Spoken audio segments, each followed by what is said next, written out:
Bonjour, mesdames et messieurs de la presse. J'aimerais d'abord commencer par remercier Son Excellence Monsieur le Président Ibrahim Traoré, qui a bien voulu accepter cette délégation de l'Union africaine qui a été bien accueillie. Nous avons eu des réunions de travail avec Son Excellence Monsieur Traoré, le ministre des Affaires étrangères. Je viens d'avoir également des entretiens avec Son Excellence Monsieur le Premier ministre Ouédraogo. Ces 2 jours d'entretien, de prise de contact et de dialogue portaient essentiellement sur un réengagement de ce partenariat de l'Union africaine avec le Burkina Faso. Vous savez que le Burkina Faso est suspendu de nos réunions politiques, mais toujours est-il que la posture de la Commission de l'Union africaine est de ne pas rompre un dialogue, de continuer à engager les autorités du Burkina Faso dans la mesure du possible et faire en sorte que nos programmes de développement, de partenariat avec ce pays ne s'arrêtent pas. Le Burkina est un pays fondateur de l'OUA puis de l'Union africaine. Et à ce titre, je crois il est un membre à part entière de cette famille africaine. Et il est de la responsabilité de la Commission de l'Union africaine d'engager dans ce partenariat sur des bases solides. Bien entendu, nous avons écouté les hauts responsables de ce pays sur le processus politique qui est en cours, la lutte contre le terrorisme. Et en cela, je tiens à profiter de cette occasion pour adresser vraiment nos sincères condoléances aux attaques de Jenin, de l'État islamique du Sahel, qui aujourd'hui tue des Burkinabés. La dernière attaque s'est déroulée à Tidao. Et je crois que le phénomène du terrorisme est un phénomène que toute l'Afrique doit combattre.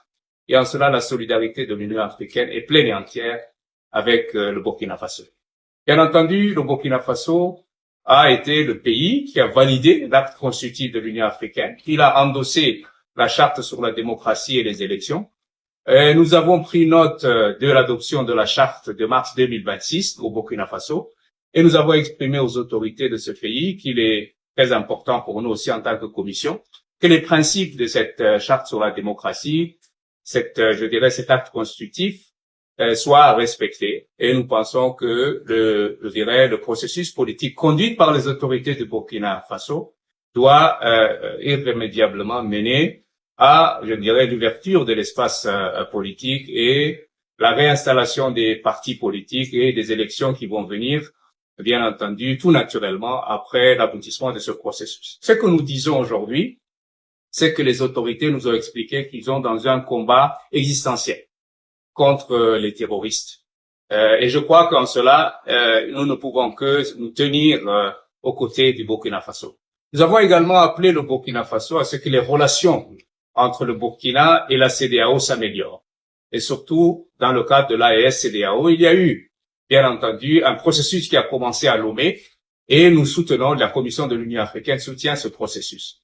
Nous avons également souhaité que le processus de Nouakchott, qui établissait une coopération sécuritaire et surtout dans la lutte contre les crimes transfrontaliers, ce processus soit également revitalisé pour que nous créions cette dynamique d'harmonie, cette dynamique, de partenariat entre les pays de la région, l'AES, la CEDEAO et le continent de manière plus large. J'aimerais terminer ma brève allocution ici en disant que le Burkina n'est pas seul à se céder et il ne doit pas se sentir seul. L'Afrique est à ses côtés.